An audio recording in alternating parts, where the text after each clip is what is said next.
Türkmenistan 25 martda geçirilecek parlament saýlawlaryna barýar we türkmen medeniýeti bu saýlawlaryň halkary ölçeglerine laýyklykda geçiriljekdigini ýytyar. TDH-nyň 5 martdaky maglumatyna görä, Gydanyň parlament saýlawlaryna gözegçilik etmäge gelen missiýasy eýýäm işe girişdi. Bu missiýanyň dödümine 80 çemesi syňçy girýär we olaryň 10-synyň uzak möhletli esaslarda işlejekdigi habar berilýär.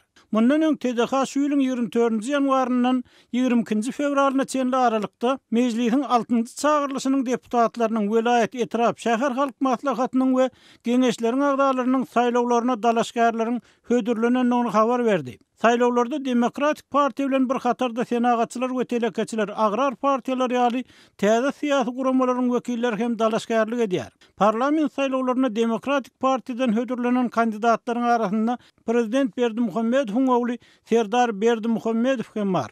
Ol Ahal welaýatynyň Duşak 25-nji saýlaw okrugynyň kandidatlygy hödürlendi. 1981-nji ýylyň 22-nji sentýabrynda Aşgabatda doglanýan paýtagtyň ýaşaýjysy Berdimuhammedow Serdar Gurbanoğlu 5-nji çağırylış boýunça deputat we mejlisiň Kada Kanunçylyk komitetiniň başlygy bolup durýar. Ol Demokratik Partiýa tarapyndan deputatlyga hödürlenýär.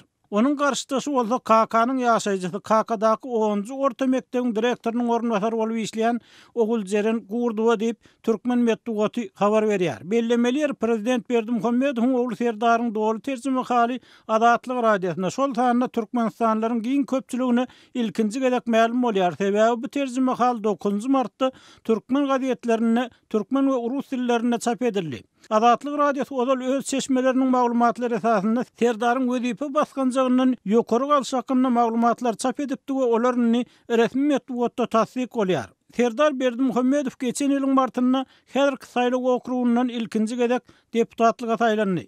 Şeýle-de türkmen medeniýetinden belli bolşuna görä parlamentiň 6-njy çağırylşyna saýlanmagy dalaş edýänleriň 30-da golaý öňkü deputatlar bolup durýar. Mundan beter Serdar Berdimuhammedow ýaly täzeden mejlise deputat bolmagy dalaş edýän 30 semesi öňkü deputatyň tas gemmesi parlamentde dürli komitetlere ýolbaşçylyk eden adamlar bolup durýar.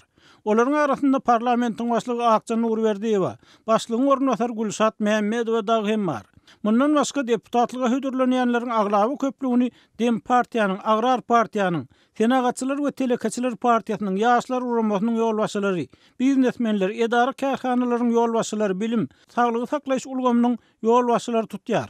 Elbetde, kandidatlaryň arasynda iki ýöneköy adamlar hem bar.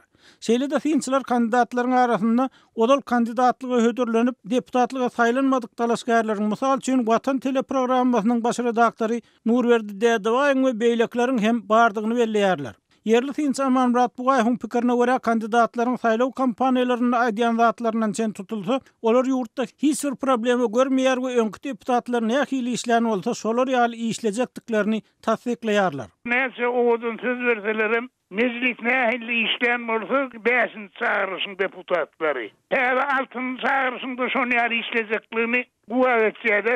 Ýatla diýär 25 martda Milli Parlamente geçiriljek saýlawlarda mejlisiň 125 ornuny 284 kandidat dalaş eder. Gepin gerdisinde aýdylsa Türkmenistanda şu wagtda çenli halkary guramalar tarapyndan azat we adalatly geçirildi diýip ikrar edilen ýeke saýlaw hem bolmady.